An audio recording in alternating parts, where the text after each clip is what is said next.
Hi friends, ভারতীয় রান্নাঘর cooking চ্যানেলে আপনাদের সবাইকে স্বাগত। আর আজকে কিন্তু নিয়ে চলে এসেছি নিরামিষ ঢ্যাঁড়স সর্ষের রেসিপি। আর এটা কিন্তু খুব জনপ্রিয় রেসিপি। আর এটা কীভাবে খুব টেস্ট হয় সেটার জন্য আছে কিছু ট্রিক্স। তো সম্পূর্ণটা রেসিপিটাই আপনাদের সাথে শেয়ার করব। তো চলুন আজকের ভিডিও এখান থেকেই শুরু করা যাক।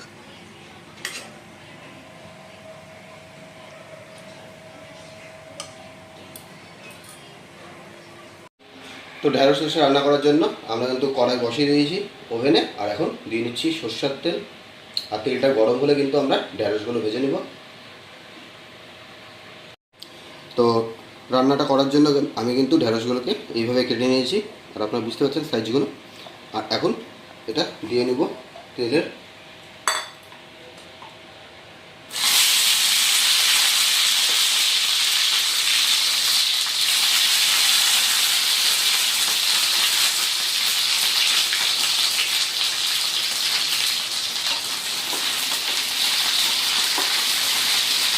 তো আমাদের ঢ্যাঁড়স কিন্তু ভাজা হয়ে গেছে। আর এখানে মোটামুটি 80% আমরা ঢ্যাঁড়সটাকে কুক করে নিয়েছি, আপনারা সেটা বুঝতেই পারতেছেন। আর এখন ঢ্যাঁড়সগুলো আমি একটা অন্য পাত্রে উঠিয়ে রেখে দেবো।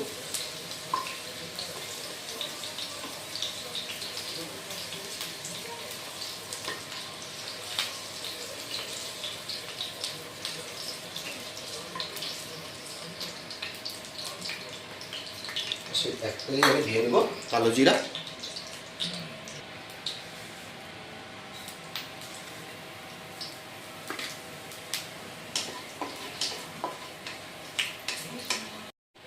আর এখন দিয়ে নিচ্ছি কেটে রাখা আলু। এখানে আমি দুটো মিডিয়াম সাইজের আলু কেটে নিয়েছি এইরকম পিস করে। আর আলুটাকে এখন আমরা ভালো মতো ভেজে নিতে হবে।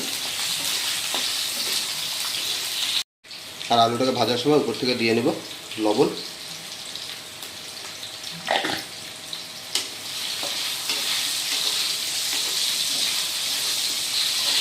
আর আলুটা যতক্ষণ ভাজা হচ্ছে সেই ফাঁকে আমরা একটা পেস্ট বানিয়ে নেব। আর পেস্টের জন্য প্রথমে দিয়ে নিচ্ছি 2 চামচ সাদা সর্ষে। আর আজকে কিন্তু আমি কালো সর্ষে ইউজ করবো না বন্ধুরা, শুধু সাদা সর্ষে দিয়েই পুরো রেসিপিটা করব। আর সাথে দিয়ে দেবো 4টে কাঁচা লঙ্কা আর সামান্য লবণ। আর এখন এটা খুব ভালো একটা মিহি পেস্ট আমাদের বানিয়ে নিতে হবে। আলু কিন্তু ভাজা হয়ে গেছে। আর এখন এর মধ্যে দিয়ে নিচ্ছি যে সর্ষে কাঁচা লঙ্কার পেস্টটা বানিয়েছিলাম, সেই সর্ষে কাঁচা লঙ্কার পেস্টটা।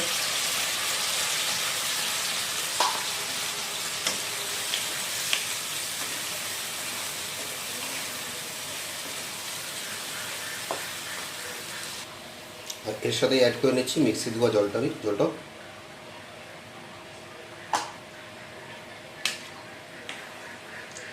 আর এখন যাতে আলুটা ভালো মতো সেদ্ধ হয় তার জন্য আমরা মিনিট 5-এর জন্য এটা ঢাকা দিয়ে দেবো।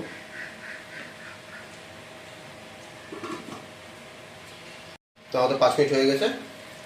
আর দেখুন মোটামুটি এই অবস্থায় আলুটা 70% কুক হয়ে গেছে। আর এখন আমরা দিয়ে দেবো কিছু গুঁড়া মশলা।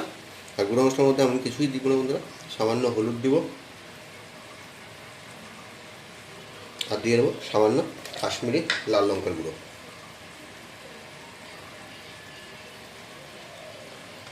মশলাগুলো এখন ভালো করে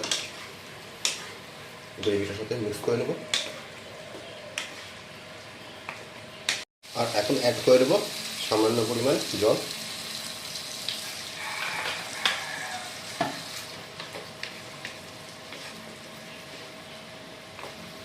আর জলটা দেওয়ার পরেই আমরা কিন্তু সাথে সাথেই স্বাদ মতো লবণ দিয়ে নেব।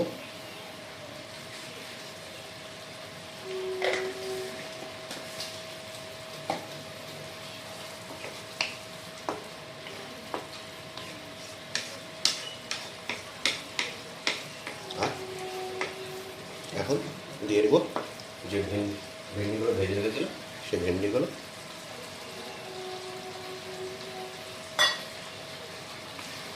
এখন ভেন্ডিগুলোকে একবার ভালো করে গ্রেভির সাথে মিক্স করে নেব।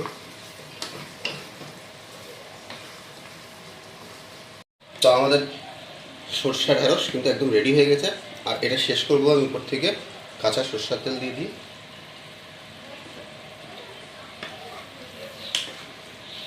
তো বন্ধুরা, কত সহজে আপনাদের বানিয়ে দেখালাম ঢ্যাঁড়স সর্ষে। তো যদি রেসিপিটা আপনাদের ভালো লাগে থাকে তাহলে একটা লাইক করে দিবেন, কমেন্ট করে জানাবেন প্রতিবারের মতো আজকের ভিডিওটা কেমন লাগলো। আর কোনো নতুন বন্ধু চ্যানেলে থাকলে অবশ্যই সাবস্ক্রাইব করে আমাদের পাশে থাকবেন। আর একটা জিনিস বন্ধুরা, আপনারা ভিডিও দেখতেছেন কিন্তু সাবস্ক্রাইব করতেছেন না। তো যদি ভিডিও আপনাদের ভালো লাগে থাকে অবশ্যই সাবস্ক্রাইব করুন নতুন নতুন ভিডিও দেখার জন্য। আজকের জন্য টাটা, দেখা হচ্ছে পরবর্তী কোনো ব্লগ। বাই।